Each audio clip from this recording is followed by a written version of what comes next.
Fadjet, c'est l'été en Lorraine. Tout est là, enfin presque.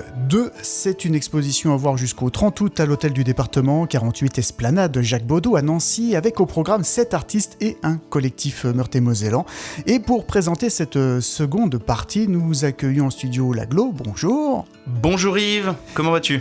Très bien, merci. Et Sophie B, ou Sof B. Sophie, c'est bien. Sophie, bonjour. Qu'on avait déjà eu l'occasion d'accueillir pour leur exposition respective. Et en studio, on a aussi Loris. Bonjour Loris, qui participe aussi et qui aura peut-être une question pour nos 2 artistes qui viennent donc représenter tout ce beau petit monde qui va exposer jusqu'au 30 août. On vous a déjà accueillis déjà en studio tous les 2 pour parler de vos expositions respectives. Et là, vous allez représenter à nouveau quelques œuvres, c'est ça ? Tout à fait. J'expose en tant que l'Aglo, ma collègue qui est ici présente, Sophie Bonnet, et on a aussi affaire à Sophie Chazal, Virgile Debar, Roland Germain, Aretha Neri, Aline Roussel et un collectif d'artistes qui s'appelle l'Atelier Non Commun, qui expose avec nous. Qu'est-ce que ça représente pour vous de repartager vos œuvres au public dans une deuxième édition, une deuxième partie? Vous allez présenter d'autres œuvres? Alors moi je propose des œuvres différentes de l'édition de l'année dernière, mais que j'ai présentées par contre à l'exposition à la Maison du Département, donc en début d'année. Alors pour repréciser peut-être pour les auditeurs, imaginez un peu bien sûr le travail de chacun,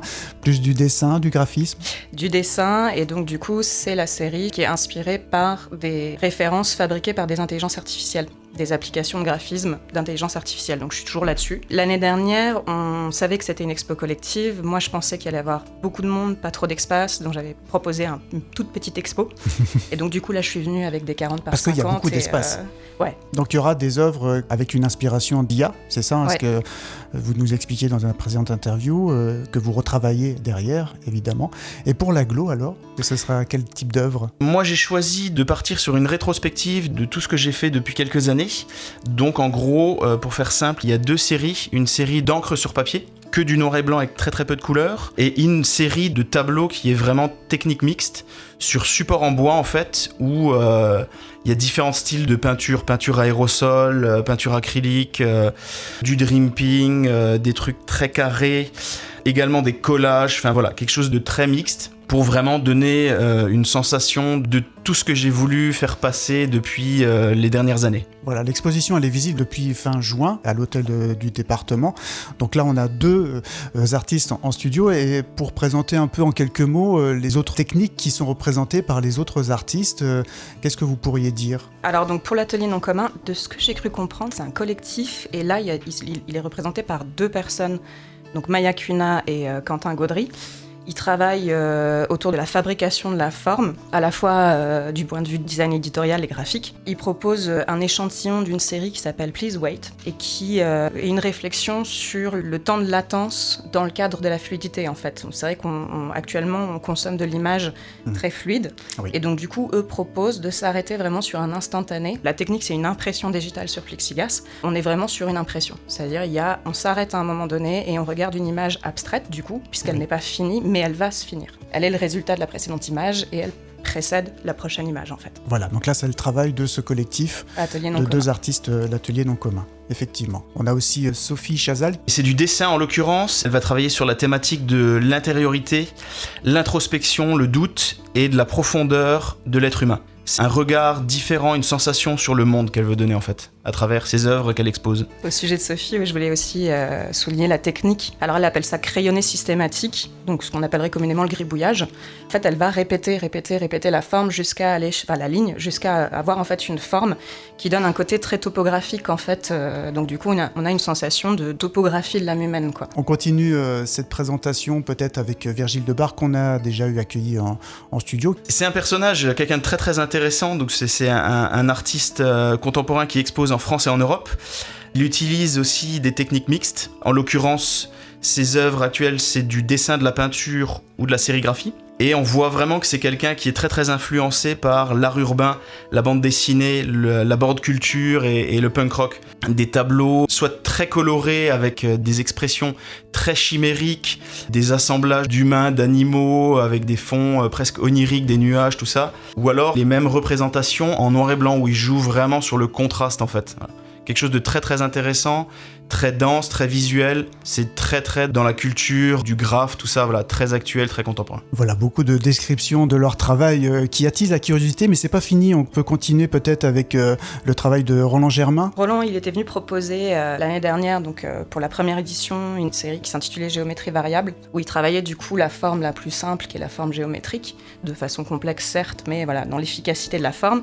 Et là, il revient donc avec cette expérience-là, retravailler sur une ancienne série de 2016 qui s'appelle Persona, donc qui explore le portrait, et donc à travers laquelle il va explorer à la fois le contraste lumineux, la stylisation du volume, l'épuration de la forme, et la vibration des couleurs évidemment, puisque le travail de Roland, c'est beaucoup la couleur, il a une capacité à appréhender et à mettre en résonance les couleurs en fait, qui sont assez impressionnantes. Faudra pas hésiter à découvrir aussi le travail de Roland Germain. Un mot sur Aretha Neri peut-être. Artiste aussi très contemporain qui mélange des visuels assez ronds, géométriques, j'ai envie de dire, à des fonds assez colorés et assez profonds en fait. On peut se laisser facilement perdre dans le visuel d'inspiration celtique. C'est effectivement le cas en fait. Elle travaille vraiment sur l'inspiration nordique et celtique. Je pense que ça peut être très intéressant de discuter avec elle parce qu'elle a des connaissances historiques et culturelles sur ce domaine-là, à la fois à l'époque effectivement celtique, mais aussi des époques plus récentes. Et puis du coup, elle a aussi toute cette exploration effectivement graphique d'entrelacs, etc., qui est une délicatesse assez impressionnante. Voilà pour Aretha Neri. Aline Roussel, qu'on a déjà eu l'occasion d'accueillir aussi en studio. Je crois que c'est plus de la photographie qu'elle propose, elle. Hein. Exactement. C'est un travail assez particulier parce qu'en fait, elle travaille la photo sans appareil photo. Oui. Donc c'est une technique d'argentique. En fait, elle utilise uniquement la chimie pour imprimer le sujet, la plante ou quoi qu'elle veut mettre en lumière. Elle fonctionne un peu comme à l'époque de De Vinci ou autre, sur une espèce de caméra obscura en fait. Elle a réalisé là pour le coup une série de 10 tirages qui traitent de l'altération de la nature par l'homme. Quelque chose de très intéressant, d'un visuel très prenant, à la fois sombre et clair, quelque chose de brumeux, d'intense, et c'est très intéressant à regarder. Là, sur cette série-là, pour le coup, elle est sur une pellicule qu'elle a trouvée en fait en forêt qui était altérée par les intempéries, qu'elle a développée et qu'elle a altérée à nouveau avec des produits chimiques. Donc du coup, on est vraiment sur l'aléatoire. Et c'est le début d'une série qui s'appelle Altération à venir. Donc on voit toute cette diversité qui est visible jusqu'au 30 août à l'hôtel du département avec bien sûr les œuvres que vous proposez, Sophie Bonnet et l'Aglo. Loris, est-ce que toi tu as une remarque, peut-être une question à poser à nos invités? Déjà, je tiens à dire qu'il y a beaucoup de techniques qui ont l'air vraiment intéressantes à voir. Hein. La dernière personne à qui vous parliez de la photo, ça a l'air intéressant. Mais est-ce que il y aurait une technique que vous voudriez vraiment mettre en avant justement durant ces quelques jours encore? Une technique que les artistes ont utilisée ou ou même une autre technique une technique que vous découvrez peut-être Ouais. parmi les artistes qui sont là et qui vous intéresserait peut-être de développer à l'avenir. L'Aglo? Ouais, c'est une question très intéressante. Moi, j'aime beaucoup toucher à tout. Donc, très clairement, j'aime bien de façon amateur pratiquer un peu la photo et je trouve ça très intéressant. Par exemple, la technique photographique, de voir comment on peut, avec des produits chimiques, altérer. Par exemple, pourquoi pas faire un tableau ou un dessin sur un support et l'altérer avec ces produits argentiques et de voir le rendu comme, par exemple, on faisait à une époque d'altérer les vêtements avec l'eau de Javel. Voilà, pourquoi pas. Cette exposition, elle est proposée par le conseil départemental de Meurthe-et-Moselle pour tous ces artistes. Vous avez l'occasion, pour le coup, de rencontrer d'autres artistes comme vous et de travailler ensemble éventuellement ou d'échanger par rapport à vos techniques, par rapport à ce que vous vivez. Échanger, oui. Clairement, à la fois effectivement de la façon dont on peut vivre la production artistique. Et après, on parlait d'inspiration. Moi, je sais que du coup, le travail de l'Aglo m'a vraiment tapé dans l'œil et m'inspire énormément par rapport à tout le travail autour de la géométrie et de la mise en scène aussi de l'œuvre, que j'ai pas forcément. Mais oui, de toute façon, c'est toujours enrichissant à la fois sur le plan humain et sur le plan technique. De toute façon, l'artiste se nourrit d'art. Enfin, pas que, mais on se nourrit aussi énormément d'art. C'est ce qui va ouvrir des portes et débloquer des choses, quoi. Et effectivement, je rebondis, moi, de la même façon chez Sophie Bonnet qui est avec nous.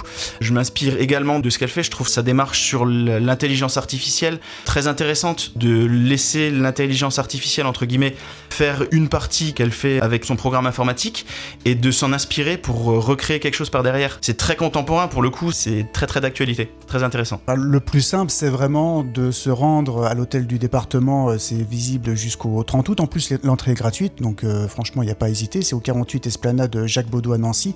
Et il y a une opportunité aussi de venir rencontrer les artistes à l'occasion d'un dévernissage qui va se dérouler le dernier jour, n'est-ce pas, Laglo ? Exactement. Donc ça se passera le 30 août, mercredi 30 août à 18h. Donc le public est le bienvenu, ça sera en présence des artistes. Et donc vous pourrez admirer les œuvres et nous poser toutes les questions que vous voulez. On est là pour y répondre. Et pour projeter encore au-delà de cette exposition, vous avez déjà des projets, d'autres expositions, une actualité pour la rentrée déjà, Sophie ? Alors, je serai en exposition au Bouclard, donc dans la continuité de cette série-là, mais j'ai peut-être proposé, je me suis remise à la peinture, là, donc du coup, j'ai peut-être proposé de la peinture aussi, mais j'ai pas encore décidé.